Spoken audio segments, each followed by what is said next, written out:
All right, welcome to tutorial number 2 for the Tabletop RPG one-shot group, setting up a Google Plus Hangout.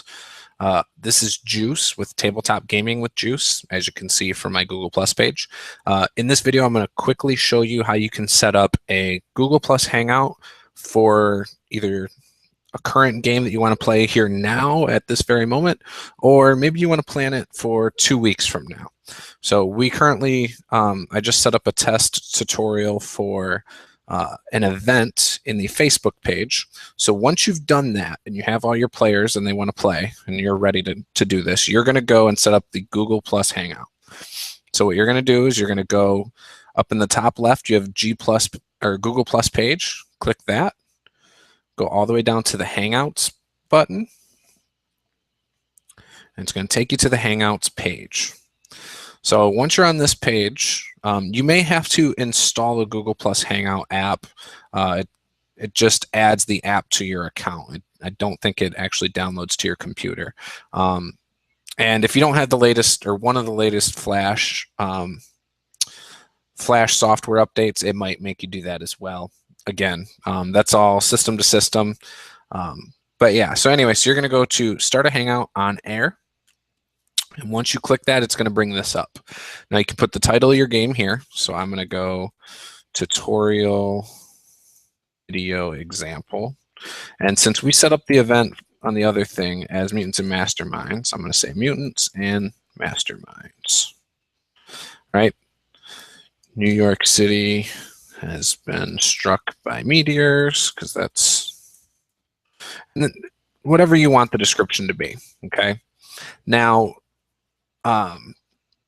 this description, if you end up broadcasting your game, that will go on YouTube in the description field, and this will be the title of your video. So keep that in mind, whether you want to use this for keyword search or however you are worried about your video being done. That's up to you. But you will then choose whether you want the video to be live right now or later. So by clicking this, I made it go to later. So the darker one is the highlighted one. Then you could set the date of it and the time. So if you click the date, it opens this. I set it for February sometime, I think February 11th. Boom. 8 p.m. Now, it doesn't matter what you put in for the duration, because it will not shut you off if you run over that time or anything like that. But put the duration you think your game will run, because some players might see, oh, you're playing on a 7-hour session. Well, I'm not going to have that much time. And so they might then back out of your games or things like that. I've noticed it seems like a good amount of time for an online game is about 3 hours with a break in the middle somewhere. That seems to run the best through the one-shots, but it's up to you and your players how long you want to do it. Now, down below, most of the time you're going to want to leave this public. That just means who can view it. If you take that off, it'll make your video private, so nobody will be able to watch your video. And that's up to you again and your players. If you want your video to be private, that's fine. I encourage you guys to make it public.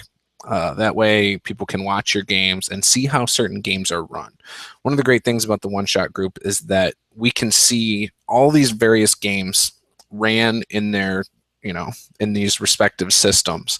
And that might help some of us decide if we want to go buy that system, or maybe we then decide we want to try that system because it looked like it was a lot of fun and we liked how the game ran. So I encourage you to make it public.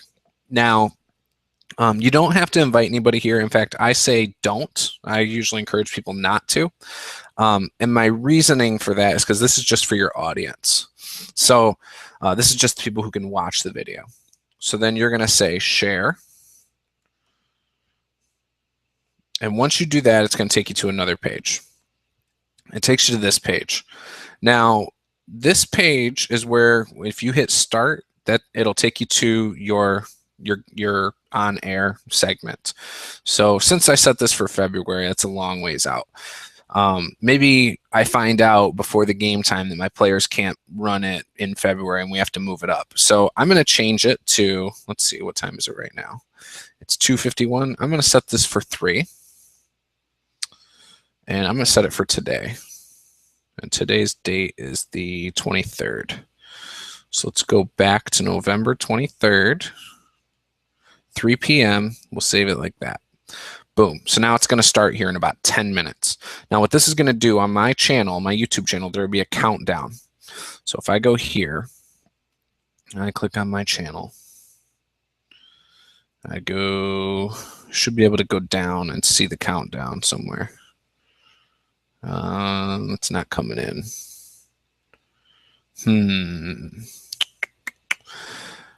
Somewhere someone's able to see it as a countdown. Oh, I know how I can do it. So if someone's subscribed to me, it'll show up in their My Subscriptions. For me, it's going to show up right here. So if I click on this, this is how it's going to show up when people click on that in their subscriptions. Oh, apparently I'm live. I forgot. All right. Oh, that's right. That's my live one. Wrong one. Upcoming. There we go. All right, here's the correct one. Sorry about that. Doing this a little raw without a script. So there's the countdown until when it's supposed to start. If I had this for February, it would go all the way out to 3 months, however many days and all of that. So just so you guys know about that. So then I'm going to click start. And because I'm already in one, it's not going to let me. But when you do that, it's going to bring this screen up, right? So you got that. Then I'm going to go and screen share this page that I'm actually on right now. Whoops. Oh, that's not what I wanted to share. Does it let me switch? Let's see. Here we go. There's the right one. All right, so it's going to look all wonky, but the main thing to see is this red button at the bottom. So it says stop broadcast right now because I'm doing this. But if you take the URL at the very top, highlight it, and copy it, you can go back over to Facebook or whatever, and you can post the link to your players directly in their Facebook Messenger. I think that's the best way personally. And then it allows them, because you can see who's accepted your invitation. And you can then go and see their, so for example, you have all these down at the bottom, right? So you can select a player. So I'll select Michael Mitchell, right? And then I can post the link to him and he can then join just by clicking that link. So that's how you're going to set up your Google Plus Hangouts. If you have any questions, feel free to ask. I can even do a quick run through with you to show you how it's done. So yeah, again, if you have any questions, I'm more than happy to answer them. And so is everybody else in the One Shot group. Post your questions there as well. A lot of people are willing to walk you through it. It shouldn't be too much of an issue. I've done it with a few people. I've done it by phone even. I'm not saying I'll give you my phone number, but we will definitely do something to get you there. So get out there, set up an event, run a game, all that good stuff. So thank you very much. Bye-bye.